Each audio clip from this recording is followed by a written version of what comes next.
Hello friend, welcome to my YouTube channel Rinki রান্নাঘরে আপনাদের সবাইকে স্বাগত।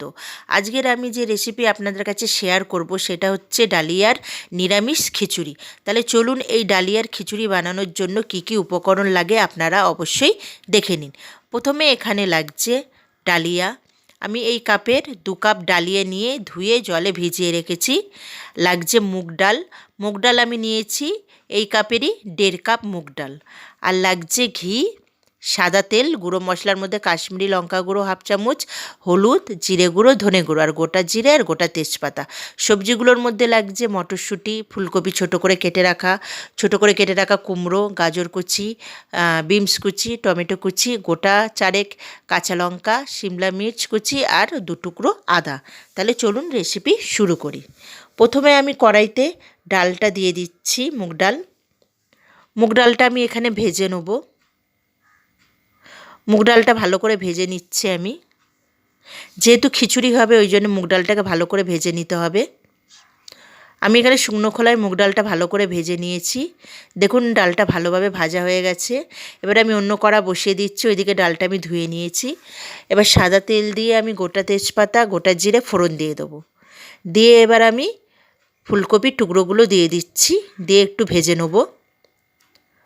এই ফুলকপির টুকরো ভাজা হয়ে গেছে। এবার দিয়ে দিচ্ছি গাজর কুচি। এখানে অনেক রকমের সবজি আছে, বাচ্চারাও ভালোভাবে খাবে, সেই বুঝেই আমি এইটা আপনাদের কাছে শেয়ার করলাম।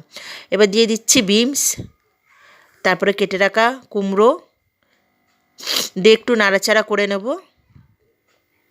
দিয়ে দিচ্ছি সিমলা মির্চ, টমেটো কুচি, মটরশুঁটিটাও দিয়ে দিয়েছি। দিয়ে ভালোভাবে নাড়াচাড়া করে নেব।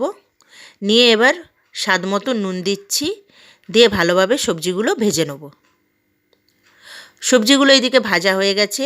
এবার আদা, জিরে, ধনে, হলুদ একসাথে যে বেটে রেখেছিলাম সেটা দিয়ে ভালোভাবে কষিয়ে নেব। মশলাটা ভালোভাবে কষানো হয়ে গেছে। এবার দিয়ে দিচ্ছি ডালিয়াটা দিয়ে ভালোভাবে কষিয়ে নেব সবজির সাথে। তারপরে দিচ্ছি ডালটা, দিয়ে সব সবজির সাথে ডাল আর ডালিয়াটা ভালোভাবে কষিয়ে নেব। এদিকে কষানো হয়ে গেছে। এবার আমি পরিমাণ মতন একটু জল দিয়ে দিচ্ছি, আর উপর থেকে আরেকটু নুন দিয়ে দিলাম। দিয়ে এবার আমি কাঁচা লঙ্কা দিয়ে ঢাকা দিয়ে দেবো।